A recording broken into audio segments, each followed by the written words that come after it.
प्रिय दोस्तों, भविष्य में अनेक घटनाएं घटने जा रही हैं।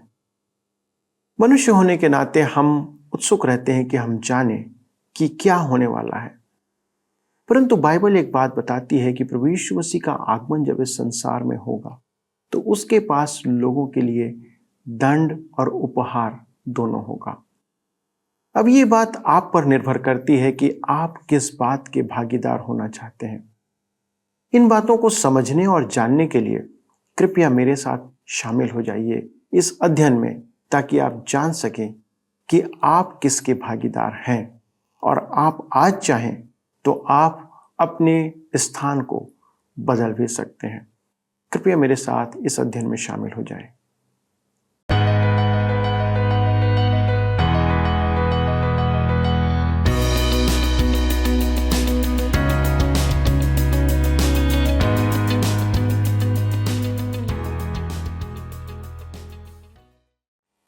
आदरणीय एवं प्रिय मित्रों, आप सभी को प्रेम भरा नमस्कार।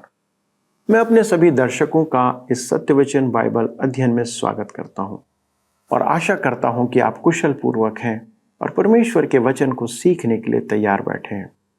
दोस्तों, हम यशायाह भविष्यवक्ता की पुस्तक से अपने लिए आध्यात्मिक संदेशों को सीख रहे हैं और आज हम 40वें अध्याय से आरंभ करने जा रहे हैं। हमने देखा कि यहोवा परमेश्वर कैसा दयालु और करुणामयी परमेश्वर है। वह अपने शरणागतों की रक्षा करता है। आगे आज हम देखेंगे कि किस प्रकार परमेश्वर संसार के लिए एक मसीह को भेजने की प्रतिज्ञा को पूरी करने की भविष्यवाणी करता है और हम इन बातों को नए नियम में यूहन्ना बपतिस्मा देने वाले के द्वारा से पूरी होते हुए पाते हैं। हम परमेश्वर की असीम योग्यता को भी जानेंगे कि वह कैसा विशाल और सामर्थी है, जिसके काम हमारी समझ से परे हैं। दोस्तों, परमेश्वर ही इस संसार को शांति प्रदान कर सकता है। वही है जो हमें सभी खतरों और समस्याओं से बाहर निकाल सकता है। उसके राज्य में कोई असमानता नहीं होगी और ना ही किसी के साथ अन्याय होगा। तो चलिए मित्रों, हम अपने अध्ययन में आगे बढ़ते हैं और उन सभी भविष्यवाणियों को जानते हैं। मित्रों, आइए आज हम अपने अध्ययन में आगे बढ़ेंगे और यशायाह की पुस्तक अध्याय 40 उसके 2 पद से अध्ययन को आरंभ करें। यहाँ पर लिखा है, यरूशलेम से शांति की बातें कहो और उससे पुकार कर कहो कि तेरी कठिन सेवा पूरी हुई है, तेरे अधर्म का दंड अंगीकार किया गया है। यहोवा के हाथ से तू अपने सब पापों का दूना दंड पा चुका है। इस्राएल में यदि घर बंधक रखा जाता था तब एक वैधानिक दस्तावेज तैयार किया जाता था और उसे द्वार पर चिपका दिया जाता था कि पड़ोसी और अन्य सब जान ले कि वह घर बंधक रखा हुआ है। उसकी एक प्रतिलिपि बंधक रखने वाले के पास होती थी। उधार चुका देने के बाद एक और दस्तावेज तैयार किया जाता था, उसे भी द्वार पर चिपका दिया जाता था कि सबके लिए स्पष्ट हो जाए कि उधार चुका दिया गया है। यहाँ यही अभिप्राय स्पष्ट किया गया है जब वह कहता है, तू अपने सब पापों का दूना दंड पा चुका है। यरूशलेम के पापों की कीमत उसके द्वारा चुकाई जा चुकी है, जिसने फाटकों के बाहर दंड उठाया। परमेश्वर के व्यवहार में यहाँ अंतर आया है। पुराने नियम में उसकी प्रजा के साथ उसका व्यवहार और आज हमारे साथ उसका व्यवहार। यही मसीही विश्वास सब धर्मों और मूसा की व्यवस्था से अलग है। यह अंतर एक ही शब्द में लिपटा हुआ है, प्रायश्चित। अन्य धर्मों या अन्य ग्रंथों में मनुष्य अपने ईश्वरों को प्रसन्न करने के लिए बलि चढ़ाते हैं। यही प्रायश्चित कहलाता है। अधिकांश विश्वासियों का विचार है कि बाइबल में इसका यही अर्थ है, अर्थात हमें कुछ करना है। परमेश्वर क्रोधित है, इसलिए हमें उसे प्रसन्न करना है। अन्य धर्म ग्रंथों और धर्मों में श्रद्धालु सदैव ऐसा ही करते रहते हैं, क्योंकि उनका ईश्वर क्रोधित ही रहता है। उसके साथ निर्वाह करना कठिन है, क्योंकि उन्हें बात बात पर बुरा लगता है। वे मित्र भाव नहीं रखते हैं। सच तो यह है कि मनुष्य के पापों ने मनुष्य को परमेश्वर से अलग कर दिया है, परंतु इसके लिए परमेश्वर ने ही कुछ किया है, जी हाँ, आज परमेश्वर प्रायश्चित करता है। आपको उसे प्रसन्न करने की आवश्यकता नहीं है। प्रायश्चित परमेश्वर की ओर है और मेल मिलाप हमारी ओर है। परमेश्वर ने हर एक आवश्यक कार्य कर दिया है। आज हमें कहा गया है कि परमेश्वर से मिलाप करें, परंतु उसका दिल जीतने के लिए कुछ करने को नहीं। परमेश्वर तो प्रसन्न हो चुका है। प्रभु यीशु ने क्रूस पर हमारे लिए यह काम कर दिया है। जी हाँ, हमें केवल प्रभु यीशु के इस काम को स्वीकार करना है।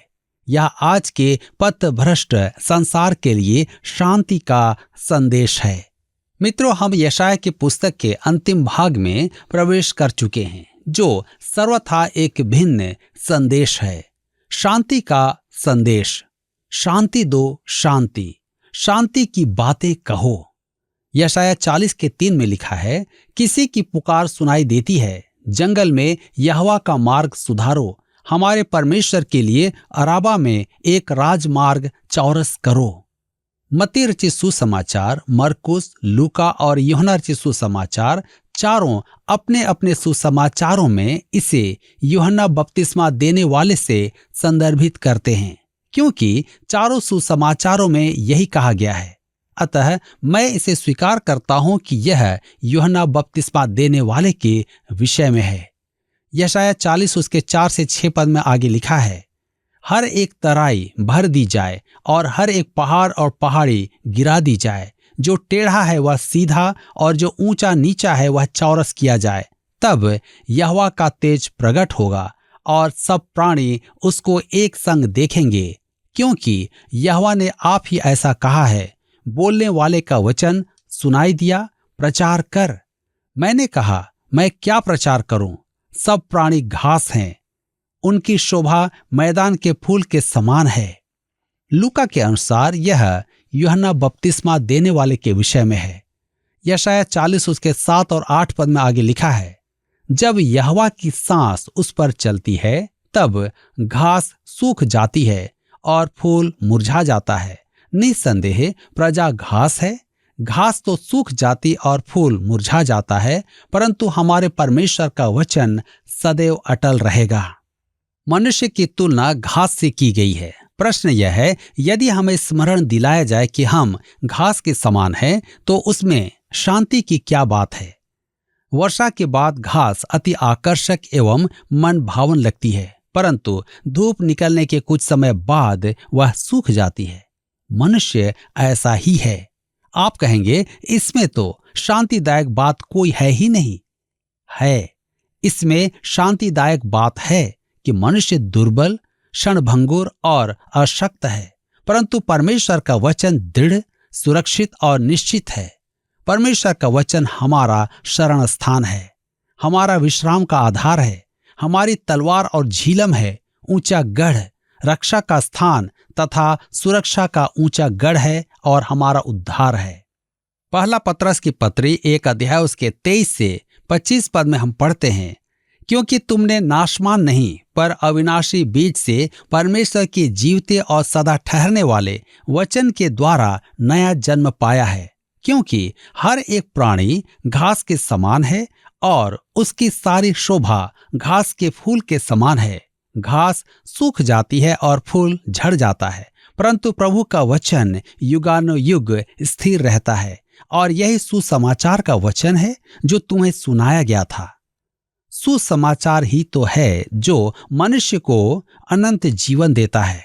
मनुष्य प्राकृतिक रूप से तो पृथ्वी पर एक अस्थिर प्राणी है। अब इस अद्भुत संदेश पर ध्यान दें। यशायाह 40:9 में लिखा है, हे सियोन को शुभ समाचार सुनाने वाली ऊंचे पहाड़ पर चढ़ जा। हे यरूशलेम को शुभ समाचार सुनाने वाले बहुत ऊंचे शब्द से सुना, ऊंचे शब्द से सुना। मत डर, यहूदा के नगरों से कह, अपने परमेश्वर को देखो। शुभ समाचार सुसमाचार है। यूहन्ना का शुभ संदेश था, देखो तुम्हारा परमेश्वर। जब तक आप प्रभु यीशु को देह में प्रकट परमेश्वर ना माने, तब तक आपने उसे यथार्थ में नहीं देखा है।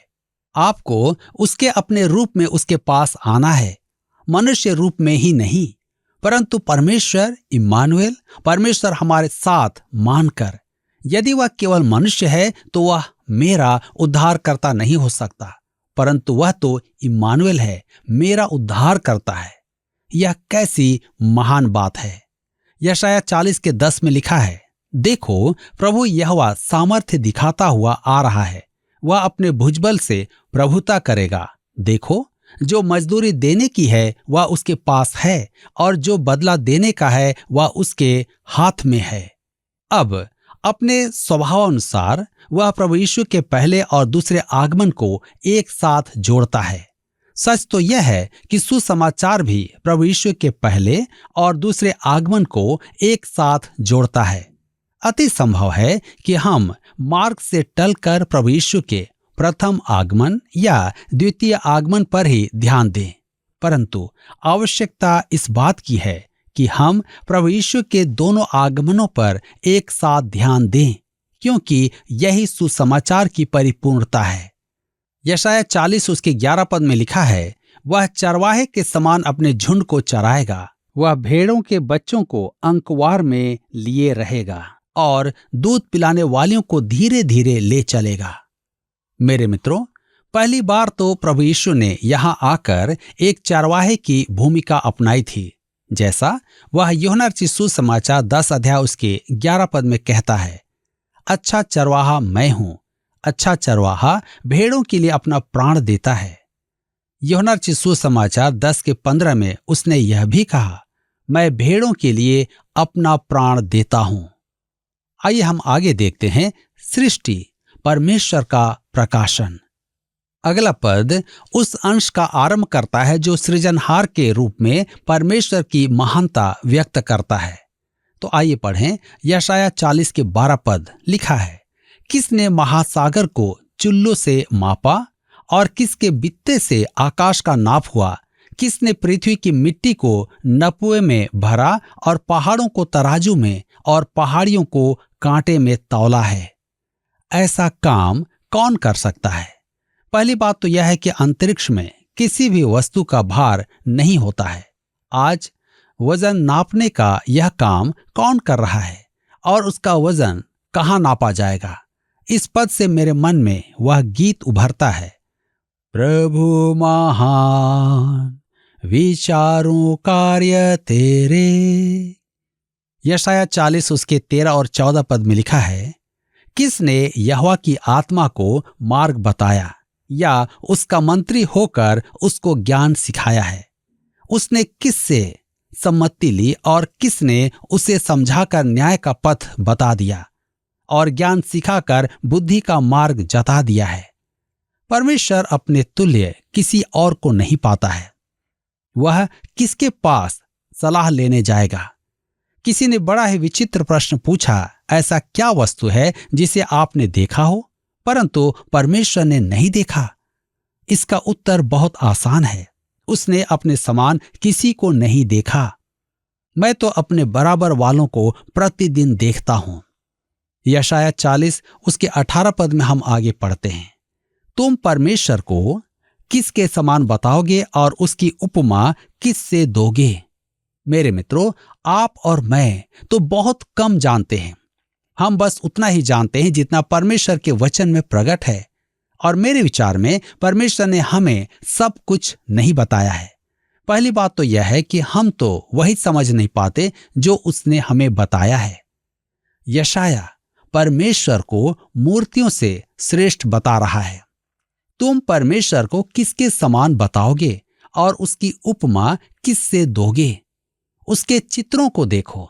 जहां तक मेरा प्रश्न है, मैं प्रभु यीशु के चित्रों को कुछ नहीं समझता, क्योंकि वे उसके चित्र हैं ही नहीं। जी हां, यह कहकर मैं जनप्रिय नहीं बनूंगा।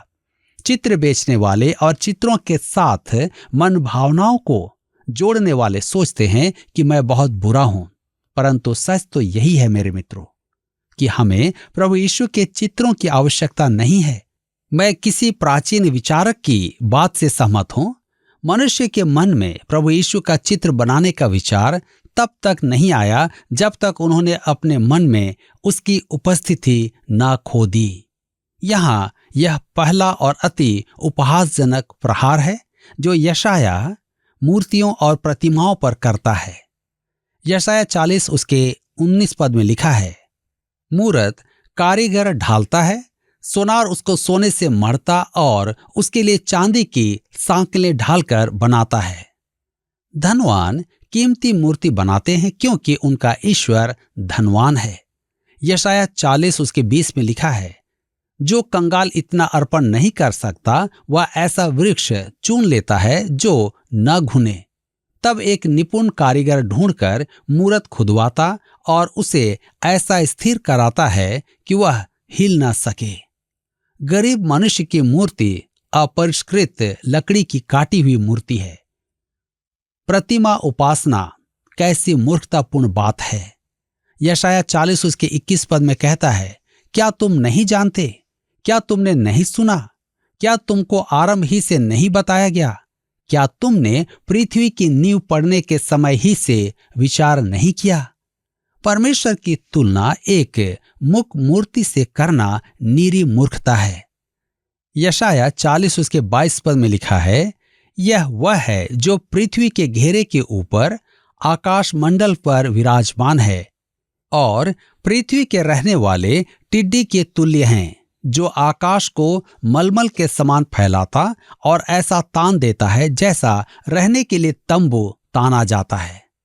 मेरे मित्रों, पुराना नियम नहीं सिखाता कि पृथ्वी समतल है, परंतु कोलंबस के युग के वैज्ञानिक यही मानते थे।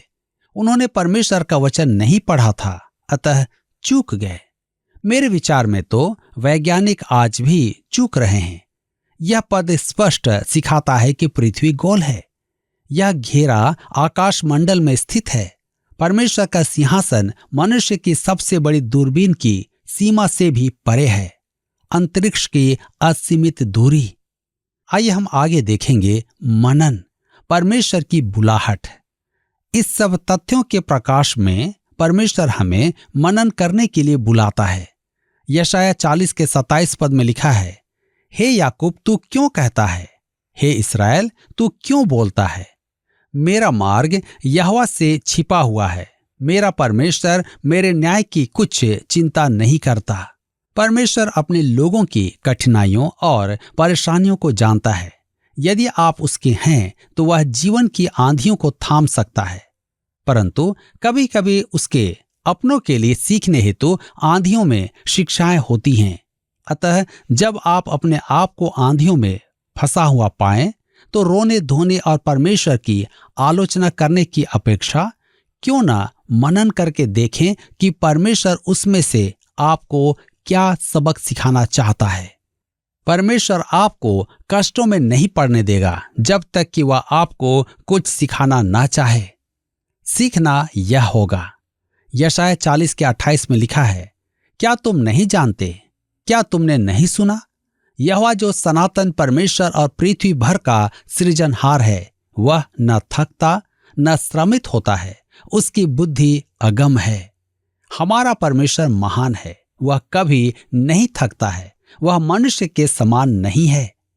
यशायाह 40 उसके 30 और 31 पद में लिखा है, तरुण तो थकते और श्रमित हो जाते हैं और जवान ठोकर खाकर गिरते हैं, परंतु जो यहोवा की बाट जोहते हैं वे नया बल प्राप्त करते जाएंगे। वे उकाबों के समान उड़ेंगे, वे दौड़ेंगे और श्रमित न होंगे, चलेंगे और थकित न होंगे।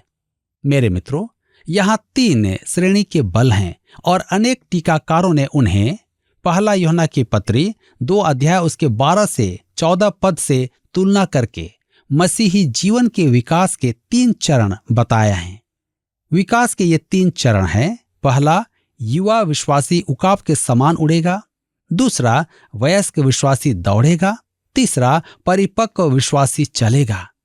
इससे मुझे एक प्रचारक का उपदेश स्मरण आता है जो कहता था, मेरे भाइयों, इस कलीसिया को चलना है। यह सुन एक कलीसियाई सेवक ने कहा, आमीन। उसने आगे कहा, मेरे भाइयों, इस कलीसिया को दौड़ना है। उस सेवक ने कहा, हल्लेलुया। तब उसने कहा, इस कलीसिया को उड़ना है। उस सेवक ने कहा, आमीन, हल्लेलुया। तब उस प्रचारक ने कहा, इस कलीसिया को उड़ने के लिए पैसों की आवश्यकता है। उस सेवक ने कहा, इसे अभी चलने दो मेरे भाई, अभी चलने दो।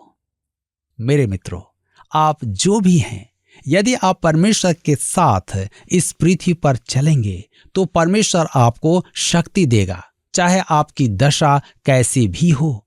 यदि आपको चलने की आवश्यकता है तो वह आपको बल प्रदान करेगा। यदि आपको उड़ने के लिए शक्ति चाहिए तो वह आपको देगा। उसके पास आपके लिए वह शक्ति भी है। यह एक अति उत्तम अध्याय है जिसमें परमेश्वर हमारे सृजनहार, हमारे उद्धारकर्ता और हमारे निर्वाहक की शांति व्यक्त है। मेरे मित्रों, यहां पर अध्याय 40 समाप्त होता है और अब हम अध्याय 41 में आते हैं, जिसका विषय है परमेश्वर व्यक्ति को अस्वीकृत कर विरोध में व्यवस्था देता है। परमेश्वर इस्राएल को उस पर विश्वास करने के लिए आमंत्रित करता है। परमेश्वर मूर्तियों को पराजित कर देता है या उलट देता है। इस अध्याय में अध्याय 40 का ही विचार चल रहा है कि परमेश्वर महान है। यहाँ मुख्य विचार यह नहीं कि परमेश्वर केवल सृजनहार है, वरन यह भी कि वह मनुष्य के साथ व्यवहार करता है। परमेश्वर की महानता सृष्टि एवं मानव जाति के इतिहास में प्रकट है। मेरे प्रियो, इस अध्याय में कुछ विचार समझने में कठिन है। ऐसा प्रतीत होता है कि इसी पृष्ठभूमि में भविष्यवाणी का रेखा चित्र है, परंतु मुख्य विषय है कि परमेश्वर अपनी संतान को इस संसार में लेकर चलेगा और उसकी रक्षा करेगा, क्योंकि उसमें फंदे और खतरे हैं। अतः यहाँ परमेश्वर के संतान के लिए शांति की बातें हैं। आइए देखें, परमेश्वर मनुष्य पर राज करता है। यशाया 41 के 1 पद में लिखा है, हे दीपों, मेरे सामने चुप रहो, देश देश के लोग नया बल प्राप्त करें, वे समीप आकर बोलें, हम आपस में न्याय के लिए एक दूसरे के समीप आएं। मनुष्य न्याय की ओर बढ़ रहा है। ज्योति और अंधकार में अंतिम प्रदर्शन का समय आ रहा है, अर्थात परमेश्वर और पैसा, विश्वास और अविश्वास का प्रदर्शन। अब परमेश्वर मनुष्य को बुला रहा है कि उसके निकट आ जाए और जो उद्धार उसके पास उनके लिए है उसे स्वीकार करें। परमेश्वर मेल करने वाला परमेश्वर है। जी हाँ, वह आपसे कुछ नहीं मांगता है। वह तो केवल यह कहता है कि आपके लिए उसके पास जो अनुग्रह और उद्धार है उसे आप ग्रहण करें। यशाया 41 के 2 पद में लिखा है, किसने पूर्व दिशा से एक को उभारा है, जिसे वह धर्म के साथ अपने पांव के पास बुलाता है। वह जातियों को उसके वश में कर देता और उसको राजाओं पर अधिकारी ठहराता है। वह अपनी तलवार से उन्हें धूल के समान और अपने धनुष से उड़ाए हुए भूसे के समान कर देता है। लिखा है, किसने पूर्व दिशा से एक को उभारा। यह एक जटिल अभिव्यक्ति है। कुछ लोगों के विचार में यह कुस्रो के विषय में है। हम कुस्रो का नाम आगे चलकर देखेंगे, परंतु यह वह स्थान नहीं है। मेरे विचार में यह शब्द धार्मिकता से संबंधित है, न कि किसी मनुष्य से। यह संभवतः इस पृथ्वी पर प्रभु यीशु के राजा होने के बारे में है, जब वह फिर आएगा। हम इसी विचार को इस भाग में विकसित होता देखेंगे। यशाया 41 के 6 पद में लिखा है, वे एक दूसरे की सहायता करते हैं और उनमें से एक अपने भाई से कहता है, हियाब बांध। मेरे प्रियो, क्योंकि परमेश्वर बुराई को सुधारने और अन्याय को दूर करने आ रहा है, इसलिए वे मनुष्य जो परमेश्वर के साथ उचित संबंध में हैं, ढाढ़स बांधें। परमेश्वर पर विश्वास करने वाले अकिंचन मानव के लिए आशा है। उसे भविष्य की चिंता नहीं करना है। जी हाँ, आज आपके लिए और मेरे लिए भी एक आशा है, क्योंकि हमें हमारा परमेश्वर मिल गया है। क्या आज आप इसके लिए चिंता करते हैं? क्या आपको इसकी जानकारी है? इस पर अवश्य ही विचार करें। परमेश्वर आज के इस वचन के द्वारा आप सबको आशीष दे। दोस्तों, हमने देखा कि आने वाला मसीहा किस प्रकार से एक चरवाहे के रूप में अपनी भेड़ों को चराएगा और साथ ही सभी का कैसे ध्यान रखेगा। एक बात जो हमारा ध्यान आकर्षण का केंद्र होना चाहिए कि वह सभी को उनकी मजदूरी देने का काम करेगा। उसके पास में हमारे लिए मजदूरी है। क्या आप अपनी मजदूरी लेने के लिए तैयार हैं? हम में से कौन सा मनुष्य है जो यह कह सकता है कि हमें अच्छी मजदूरी मिलनी चाहिए? हमारे तो सारे के सारे काम बुरे हैं, हमें तो सिर्फ दंड ही मिलना चाहिए मित्रों, क्योंकि यह भी लिखा है कि जो बदला देने का है वह उसके हाथ में है। दोस्तों, मसीह का इस संसार में आगमन मनुष्यों को मजदूरी और बदला देने के लिए होने जा रहा है। पर प्रश्न यह है कि कोई भी मनुष्य मजदूरी प्राप्त करने के योग्य नहीं है, तो उसके पास सिर्फ बदला ही होगा। ऐसा नहीं है मित्रों। जितनों ने यीशु मसीह को अपना उद्धारकर्ता ग्रहण किया है, उनके लिए उसके पास मजदूरी है। जो उसके लिए परिश्रम कर रहे हैं, उनके लिए उसके पास मजदूरी है। पर जितनों ने उसे स्वीकार नहीं किया, उनके लिए उसके पास बदला है। यूहन्ना के सुसमाचार की 3 अध्याय के 19 पद में लिखा है, और दंड की आज्ञा का कारण यह है क्योंकि ज्योति जगत में आई और मनुष्यों ने अंधकार को ज्योति से अधिक प्रिय जाना, क्योंकि उनके काम बुरे थे। जिन जिन लोगों ने उस ज्योति को ग्रहण नहीं किया है, उनके लिए मसीह के पास बदला है, दंड है। मैं फिर कहना चाहता हूं कि परमेश्वर के हाथों से कोई बच नहीं सकता। आज हमारे पास समय है, अवसर है कि हम उस मसीह के पास आएं और परमेश्वर के दंड और बदले से बच जाएं। आइए प्रार्थना करें। यदि आज आपका यह निर्णय है कि आप परमेश्वर के पास आना चाहते हैं, तो आप अभी इस प्रार्थना में प्रभु के पास आ सकते हैं। हमारे स्वर्गीय पिता, प्रभु यीशु मसीह में होकर आपको धन्यवाद देते हैं। प्रभु, आपका वचन बहुत स्पष्ट रीति से प्रकट करता है कि आपके पास हमारे लिए दंड भी है और उपहार भी है। अब ये हम पर निर्भर करता है कि हम किस के लिए अपने आप को तैयार करते हैं। पिता परमेश्वर, हम प्रार्थना करते हैं आज हमारे सारे दर्शकों के लिए, जितने भी लोग टेलीविज़न के द्वारा, यूट्यूब के द्वारा, सोशल मीडिया के द्वारा हमारे इस संदेश को सुन रहे हैं, या आज जिन्होंने सुनकर ये निर्णय लिया है कि वो प्रभु यीशु मसीह के दंड से, आने वाले न्याय से बचना चाहते हैं, तो हमारी प्रार्थना है पिता कि आप उनकी विनती को सुने, उनके उस टूटे हुए हृदय को आप ग्रहण करें और उनके लिए आपके अनंत राज्य में स्थान आप आवंटित करें। ये प्रभु वे आपके साथ आनंद, खुशी और जय के लिए शामिल होने पाए, ना कि वे दंड और शाप के भागी हों। पिता परमेश्वर, हम इन सभी भाई बहनों को, बच्चों, जवानों को जो हमारे साथ शामिल हैं, आपके पवित्र सुरक्षित हाथों में रखते हैं और इस विनती को प्रभु यीशु क्रिस्ट के नाम से मांगते हैं, आमीन। मित्रों, आज के अध्ययन के द्वारा जिन आशीषों को आपने प्राप्त किया है, कृपया हमारे साथ उसे साझा करें। उसके लिए आप फ़ोन कर सकते हैं, SMS कर सकते हैं, व्हाट्सएप कर सकते हैं, और हाँ, आप चाहें तो पत्र भी लिख सकते हैं। हमें इन सभी का इंतज़ार है। कृपया आज ऐसा करें। प्रभु आपको आशीष दे। आइए अब हम प्रश्नों को देखें। पिछले प्रश्न का उत्तर है डी, भजन संहिता 116।